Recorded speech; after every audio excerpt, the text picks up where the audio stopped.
What's up, guys? It's Charles here with Rocket Punch Army, and I have something very special for you. Let's go ahead and start scrolling this up. Oh yeah.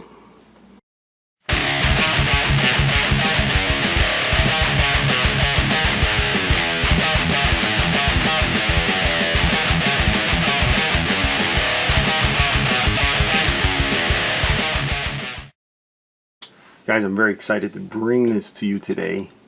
I've had it for a couple of weeks. I took it out once and put it back, and I said, let me review it. And today's the day. So we're just looking at this amazingly beautiful box, which, by the way, is just like if you've had Future, those Future, getters and all that. Same type of box, nice and thick, almost like wood. Probably from the same factory. This is, after all, Action Toys, which are, I guess, somewhat related. I don't know the deal with that. But anyway, who cares about that? We have the Heavy Metal series Tetsujin 28. Now, if you have issues opening this box, because it is like airtight, I have gotten it up about an inch here, but you got to kind of, this is the long sides, you got to kind of pull away from the sides on both sides without scratching it, and it should slide out very easily. So I'm just going to get your fingers in there. Then we got a cover here on the inside. Look at the artwork on that. You just scroll up so you guys can see everything, but this is what you're greeted with when you take off the lid, right? And then underneath, you got to take this out. I don't even know how this is in there, but I'll figure it out. This is so big I can't even fit in here, but this tray right here at the beginning, this is the, the base here, right, with the little plaque.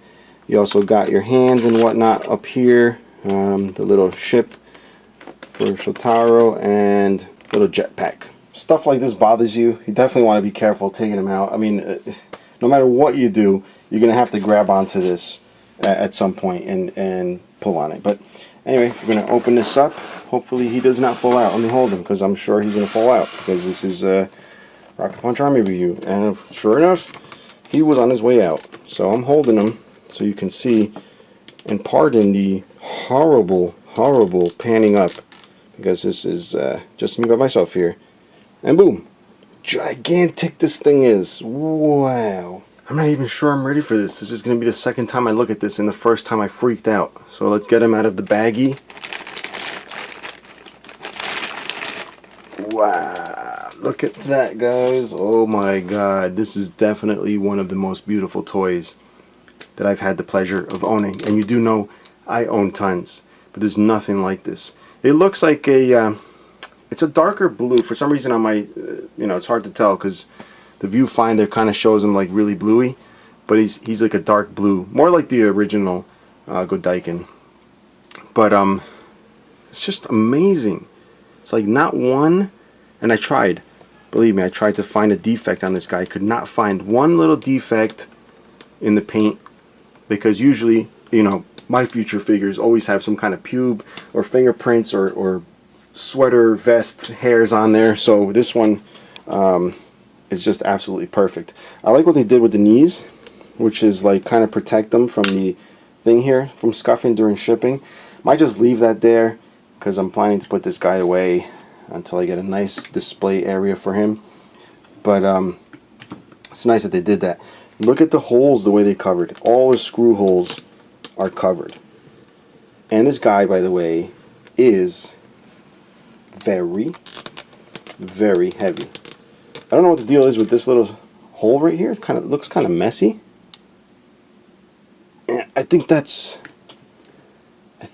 where the stand thing goes, but it looks kind of messy in there. That's the only thing on here that's like imperfect. I don't know if there's supposed to be some kind of cover. Maybe it fell off somewhere. I'll have to check on that. But yeah, it's absolutely stunning. Okay, heavy, wow, just really heavy. Kind of afraid to, move this guy around. He's just so freaking heavy. And I'm just like afraid to move his feet. Now his feet are, whoa.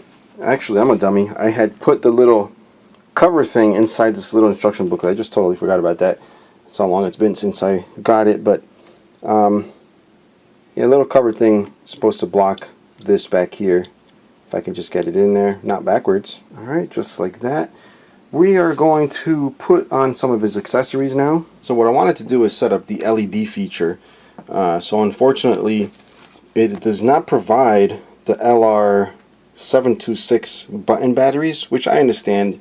I mean, they can go bad in the package and ruin your item. But the fact is, like, really, use something that's more common. I have all these batteries from other things, right? It's insane how many freaking batteries. And this is just some of them. I have a whole bag, but this is just like the ones that are not repeated. But I don't have an LR726 to show you the LED feature, so that kind of stinks. So we're going to put this little thing back here. That's where the battery compartment is. Just pops right in, just like that. And close this up. We'll check that out later. Next, we're going to install the Jetpack. You can see it's got two little tabs here. Little center button push, and little fins pop out of the side, which is a nice little feature. What we've got to do is turn them around. I do believe for this, as much as I don't like stands, I will be using a stand. That pops in there. I'm not squeezing it all the way in because it's using the paint as like friction. So I do not want to remove that said paint with pushing this in. So it's just kind of snugged in there. And the stand is just like all the other ArtStorm stuff. It's one of these, which screws right into the back, right? And it's a nice metal pole here. I did tell you there was a little plaque. I don't know if you can see that. It's kind of, I guess it's sealed in here. Oh, they sealed it in this little bag. Not using that, but there it is. You can see the little plaque right there. And kind of hefty for a tiny little plaque. And let me get the base here. The base is nothing super special. Let me move this guy out of the way. Again, nothing super special. It's just a plain hollow stand, but should be good enough to hold the weight of this guy. And to use it, you got to screw the metal bar right in there until it stops. Alright, place it down. Before we mount to the base, we're just going to check out a little bit of articulation. We got the neck here. You can see how it flows back and forth here. We do have rotation. I like how it just clears everything. It doesn't scratch against anything. I would still be careful though. And we got the shoulders, which are on nice, really nice ratchets. And then if we move down to the elbows, we do want to rotate this right here. Very firm. Everything's really firm on this thing. You can hear those ratchets. Waist, got a little bit of a waist. I'm sure it can spin around. I don't really think I need to show you that. What's the point of going all the way around? We got the legs, go forward. Listen to that.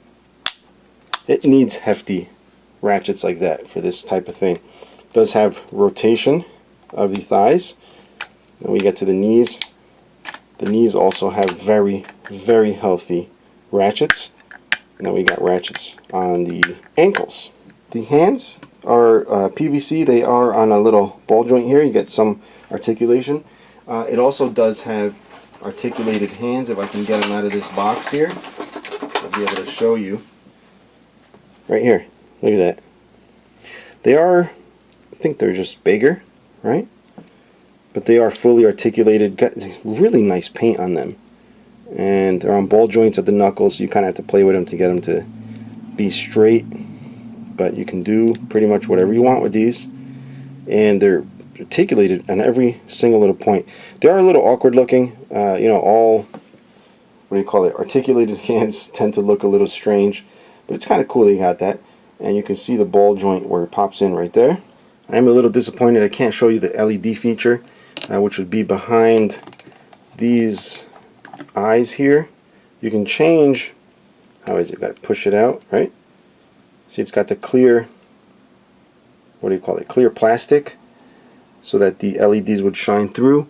You can see them right back there, those two little yellow squares. That looks like it might be bright. But anyway, you can squeeze the regular lens through, or what do you call it, eyes through. These do not have the LED feature. I guess this is just to make it look yellow regardless. And then you just pop it back on. You also get this little vehicle here. pretty much all T28s, the Bandai ones and all that, they come with this little vehicle for Shotaro, which is right here. Very tiny, but very detailed. He's got eyes. He's got whites and pupils, so that's pretty cool. Nice little blue shoes, and he can sit in here, I guess. That's the idea. Sits right, actually stays in there, which is pretty surprising. Not just because I'm terrified, absolutely terrified of dropping him. I am going to place him on the stand.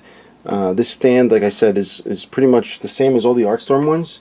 One of the ones I recently did with this stand was the Optimus Prime, the Ultimetal.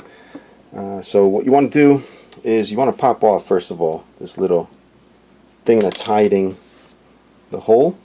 You don't want to take this one at the top off. That's actually the button for the LED, which I should probably show you. You can push it in and then push it again to shut it off, but that's where the LEDs would be. I was hoping the stand would be a little more, related to what this guy is, but doesn't matter. It's a stand. So we're going to get this in here. I kind of feel like the threads are painted over, but actually it's pretty smoothly threading in. I don't want to touch, this knurled thing, you don't want touching the actual metal. I'm sure it would probably end up touching if you go far enough. So see this little gap right here? You do want to be careful. Once you have that lined up, then you want to twist this, and that locks it onto the pole right here. And now he is pretty much sturdy on there. I'm not going to be too afraid to let him drop. And then we're going to put the jetpack back on. Right back here. Be careful with the pole. And pop that on, just like so. Next thing I want to show you is this little feature here, which you push down at the bottom here to open, and carefully bring it down so you don't scratch anything. It's got all those internals in there, the two little red jewel things, and the 28, which is where the battery compartment is, so that you can turn the LEDs on. I'm still like a little bit upset if I can't show you that, but the details are nice. It's chrome. I kind of wish it wasn't chrome. I kind of wish it was more like what they show here, a little more, I don't know, a little more weathered looking, but whatever. Chrome is chrome. It looks nice, and I like that it has little magnets. You can see little magnets there, so when you close this, it snaps right in. I'm going to go ahead and pop off one of the hands here. Alright, not too much force needed, but still more than I wanted to give it. Thank God it's on a stand, because probably would have fallen. And pop this one on. It's got a nice secure pop. And I guess it's not that much bigger. It just looks bigger, I guess, because it's unfolded. But what I wanted to do is recreate the photo where he's holding the little vehicle in his hand. Now, as far as die cast, guys, I usually do the lip or tongue thing where you can feel for the cold parts, but that would require a lot of licking and kissing. So I'm just going to have to say that the majority of this is metal. I mean, they called it heavy metal. I know Bandai does that with the high metal and stuff, and it barely has metal, but this, you will not be disappointed in the amount of metal it has. It's pretty much everything. Everything you see blue, except for maybe the hands and the head, everything that's shiny blue is pure die cast. This is probably one of the heaviest for its size that I have. It's not cheap. I think this was like $400, but I think for other things that are out there for $400, this is definitely a masterpiece. I was going to end the video, but I figured, whoa, hold on, I didn't do any size comparison, so we're going to do that. An obvious size comparison would be with a DX Chogoking. Don't have Great Mazinger out. Did put him away, unfortunately, but I do have Mazinger himself. But just trying to imagine, Great Mazinger just a tad bigger, and you can see how gigantic T28 is. Then, of course, we have to do MP10, which is why even bother at this point, right? Probably one of my shorter reviews, because there's really not much to show you. There's no transformation. There's not 100,000 weapons. And I'm kind of feeling under the weather. Very sick when I'm doing this, but I do it for you guys and for myself. I love messing around with my robots. But if you want to pick one of these up, I don't even know if they're still available, but you can grab one using the link below from BBTS, or just try and hunt one down in the wild. but I'm assuming this is going to be really crazy prices. Hopefully they do a repaint. So they tend not to make re-releases of their stuff, which is, I don't know, I guess they do that just to make them exclusive, but hopefully they do something. If you guys didn't pick it up, maybe they'll have it like a black and white version, I don't know, whatever, a naked version, but this is definitely the one to have. And I don't know, I wish I could do the LEDs. Unfortunately I can't because of these crazy battery sizes, but I don't know. Anyway guys, if you have any questions or comments, please leave them below. Thank you for tuning in. Thanks to my patrons for making this all possible. And until next time guys, bye bye.